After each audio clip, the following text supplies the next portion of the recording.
Bon, j'aurais bienvenue sur la cuisine des Mouchas. J'espère que vous allez bien, que le ramadan se passe très bien pour vous.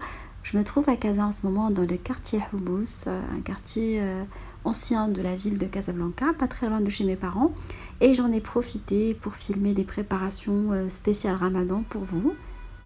Le quartier de Houbous regorge de pas mal d'artisanat. On trouve des mini-tagines, de la vaisselle marocaine, artisanale, des petits verres à thé, ainsi que de l'aliment, des cafetans et pas mal de belles choses. On a envie de tout acheter, vraiment, mais voilà, j'ai résisté à la tentation aujourd'hui, c'est le premier jour, j'ai pas envie de commencer à acheter tout de suite parce que sinon je ne vais pas m'en sortir. Et là, en passant les arcades, on tombe sur un petit marché d'olives. En passant les arcades, on tombe sur de la préparation de tapis artisanal fait maison, ou fait main, je veux dire. J'en ai repéré des jolis. Voilà. Je vous laisse découvrir tous les tapis. Des babouches avec une semelle compensée. Je n'avais jamais vu. Je les trouve jolies également. Des petites robes pour la maison. Là, moi j'avais touché la qualité, je l'ai trouvé pas mal. Ça varie entre 15 € et 20 € le prix des petits cafetons.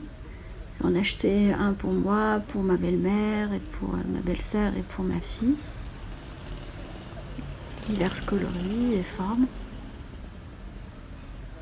Je vous laisse découvrir.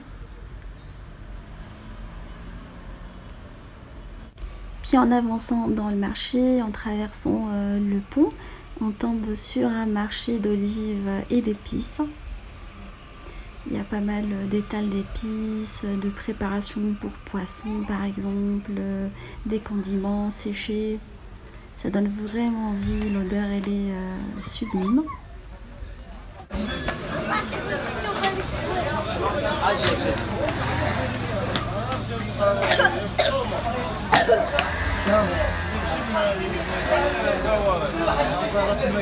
Les olives marinées donnent vraiment envie. Il y a des préparations à base d'harissa, verte, rouge, de la tapenade, des citrons confits, de la viande séchée appelée khlir. Voilà, les prix restent très très corrects. Voilà. Bon, pour le marocain moyen, ça reste quand même très très cher, je suppose. Nous, on a des moyens européens, du coup on ne se rend pas compte.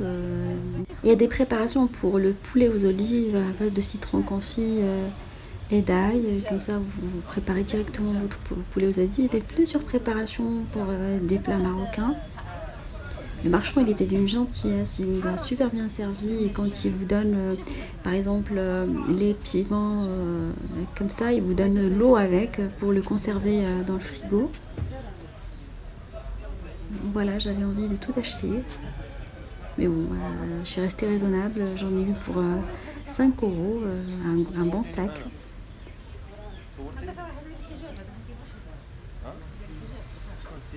Les étals d'épices regorgent de préparations pour la charmoula, pour les tagines sucrées salées, appelées aslahanout pour mrozia. Des épices pour le harira, bouffé. En fait, ils font plusieurs épices de mélange. Tout ce qui est... Je vous propose de découvrir la réalisation de la feuille de brique artisanale. Il y a deux jeunes hommes qui ont voulu gentiment me laisser les filmer pendant qu'ils la préparaient. Ils prennent une espèce de pâte un peu molle, comme pour la pâte de sponge, mais plus légère que la pâte de sponge de crêpe, encore plus molle. Et puis ils ont le coup de main pour la réaliser. Voilà, ils la mettent sur une plaque où il y a de la vapeur. C'est ce qui fait que la pâte elle est vraiment excellente. Elle n'a rien à voir avec la pâte qu'on achète ici. L'artisanale, elle est vraiment bien, mais elle ne se conserve pas longtemps. Il faut la conserver rapidement. Voilà, c'est le problème de tout ce qui est artisanal. Je vous laisse découvrir la préparation. Puis voilà, une fois qu'il les décolle, il la superpose. Puis voilà, le kilo coûte 2,20 €, 25 dirhams. Puis on en trouve dans tous les coins de rue. Comme on en consomme beaucoup pendant le ramadan, du coup ils en propèrent pas mal.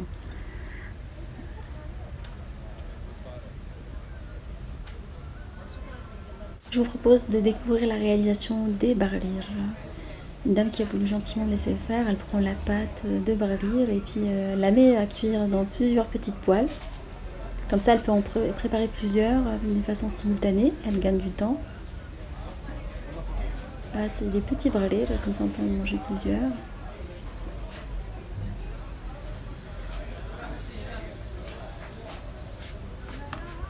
J'ai pu également filmer une autre dame dans le même magasin. Le patron était gentil, m'a laissé filmer la préparation des msemmen. Alors elle prépare des msemmen simples en étalant la pâte, elle vient saupoudrer un tout petit peu de semoule. Et puis elle fait des petits msemmen et elle fait des msemmen également farcis avec ce qu'on appelle l'khlir ou de la viande séchée. Ils ont vraiment le coup de main. Et voilà, c'est un travail assez fatigant et assez fastidieux pendant qu'ils font le ramadan. Ils ont vraiment du mérite. Je les salue et je les félicite vraiment. Puis je vais vous montrer d'autres préparations que le msemen. Ils font également des pâtes, diverses pâtes également, comme la pâte à pizza et les fonds de qui. Voilà, des fonds de pizza maison, réalisés avec une pâte liquide. Voilà. Je vous propose de découvrir la réalisation de l'eshbakia, la tressée. Le pliage, il est assez rapide, il va vraiment très rapidement. Et du coup, j'ai rien compris à la façon de le faire. J'ai une manière différente de le faire. Avec le même rouleau ou la même pâte, ils réalisent également des blirats ou des babouches au miel. On les a sur la chaîne, hein. Vous tapez babouche au miel, vous allez pouvoir les trouver. Les odeurs, elles sont vraiment terribles. On a des odeurs de miel, les odeurs des graines de sésame. Et en faisant le ramadan, je peux vous dire que voilà, on a envie de tout acheter. Il met la pâte, il vient la saupoudrer avec des graines de sésame pour pouvoir par la suite réaliser ces petites babouches. Mais bon, pour que ça accroche, il met du blanc d'œuf. Il y a pas mal de réalisations qu'on peut faire avec la même pâte de shbakia, une pâte sablée, hein, classique.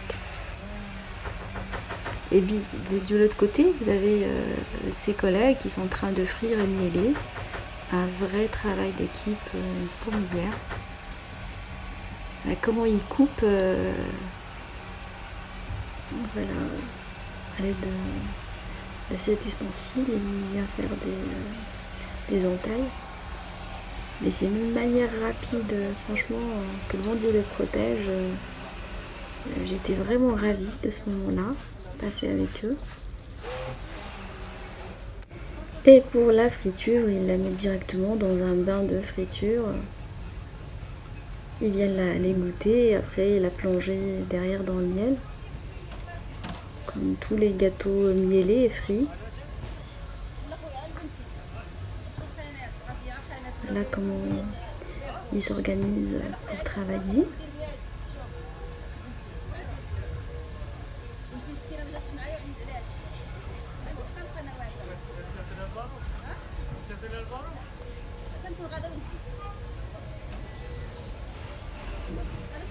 Une fois doré, ils viennent l'égoutter et la plonger dans le miel.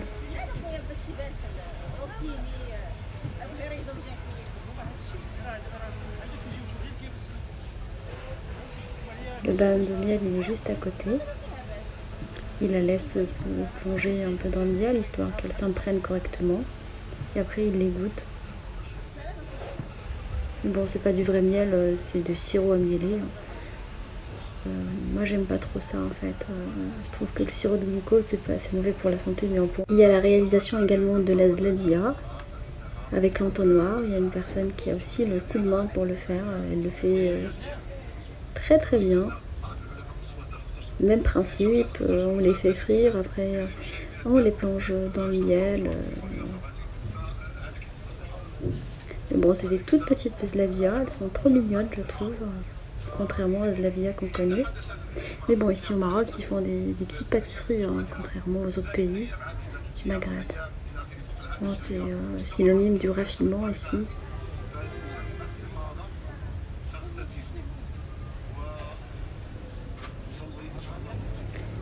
J'ai pu voir également la réalisation de la pâte qui permet de faire d'arfissa ou trid. La personne elle affine la pâte de msemen qu'elle met à reposer dans l'huile. Ça permet vraiment de bien l'affiner. Après elle va la faire cuire dans un ustensile en terre cuite. Mais bon, elle reste blanche. On peut l'utiliser également pour la réalisation des pastillas ou des briques. J'ai déjà utilisé la même pâte avec vous pour un assortiment. Voilà, les pâtes elles sont plongées dans l'huile. Et après elle prend sa pâte. Voilà, elle la prend comme ça et elle vient l'étaler sur un ustensile en terre cuite. Elle était d'une gentillesse celle-là. Elle la laisse cuire pendant ce temps-là.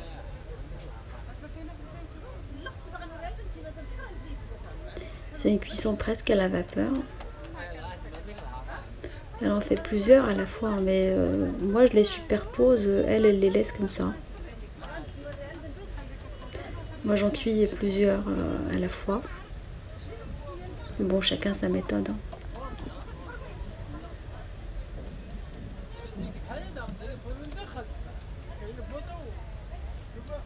Il faut que la pâte soit très très fine jusqu'à ce qu'on voit le plan de travail. Mais bon, le secret de la pâte, c'est bien la travailler, la laisser reposer, utiliser de la farine de bonne qualité et le repos de la pâte pour que Après, on est passé chercher du pain dans une boulangerie un peu moderne. Ils ont des bonnes viennoiseries salées, sucrées, un assortiment de plein de choses. La harsha farcie avec des olives, du batbout aux olives également, la charcuterie, du thon. Voilà. On peut ne pas cuisiner et acheter tout prêt ici. La tentation est vraiment là. Si je reste ici longtemps, je prends 20 kilos en un mois. Mais bon, on arrive quand même à rester raisonnable.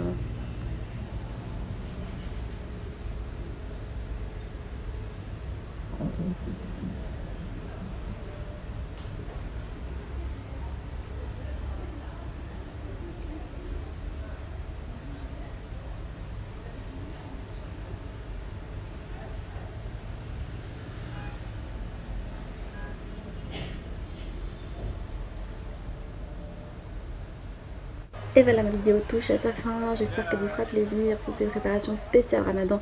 J'espère également que le Ramadan se passe très très bien pour vous. Je vous remercie pour tous vos vœux, m'avoir souhaité un bon voyage. Et je vous fais des gros bisous d'amour, un très bon week-end à tout le monde. Et on se retrouve sur la cuisine de Nioucha avec des nouvelles recettes, un nouveau voyage culinaire et à bientôt.